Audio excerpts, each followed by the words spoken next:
আমি বলেছি যে তিনি বিদ্রোহ করেছেন, বেওকুফরা বুঝেছে তিনি স্বাধীনতা ঘোষণা করেছেন। এটা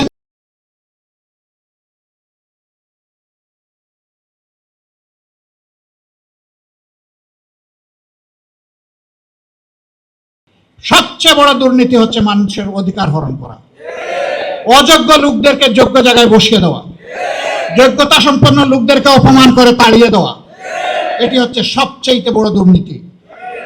দুর্নীতির এই বিষবাষ্প যতক্ষণ পর্যন্ত সমাজ থেকে বিদায় না নেবে, আমাদের সমাজ স্বাধীনতার কাঙ্ক্ষিত সুফল ভোগ করতে পারবে না। এরপরে তার মুখেই শুনলেন, আমি বলার পরে তো হইচই পড়ে গেছিল। আমি বলেছি যে তিনি বিদ্রোহ করেছেন, বেওকুফরা বুঝেছে তিনি স্বাধীনতা ঘোষণা করেছেন। এটা নিয়ে কি যে হইচই। তিনি অবশ্য বলেছেন অনেক সময় এরা ইংলিশটা বুঝে না, উনি ঢাকা বিশ্ববিদ্যালয়ের ইংরেজি শিক্ষকদেরকে ব্যবহার করেছেন। এরপরে তিনি বলেছেন যে না, আমার কাছে এগুলা সংরক্ষিত আছে, পয়সাও লাগবে না, আমি দেখাই দিব, চলে আসো আমার বাড়ি। জানবে না, বুঝবে না, তার আগে চায়ের কাপে ঝড় তুলবে। কেন তুলে জানেন? মূল ইস্যুকে চাপা দেওয়ার জন্য তুলে। দেখেন না, সম্প্রতি একটা ঘটনা,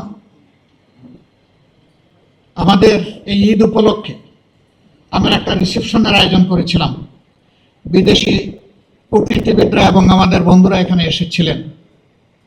ঈদের দিনটা মানুষ একটু খোলা মনে সবার সাথে মিশে, আমি একটু মিশেছি।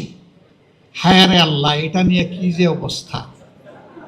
নবীজি এটা করেছেন রে ভাই, তিনি তার প্রিয়তম সাহাবীর সাথে এটা করেছেন।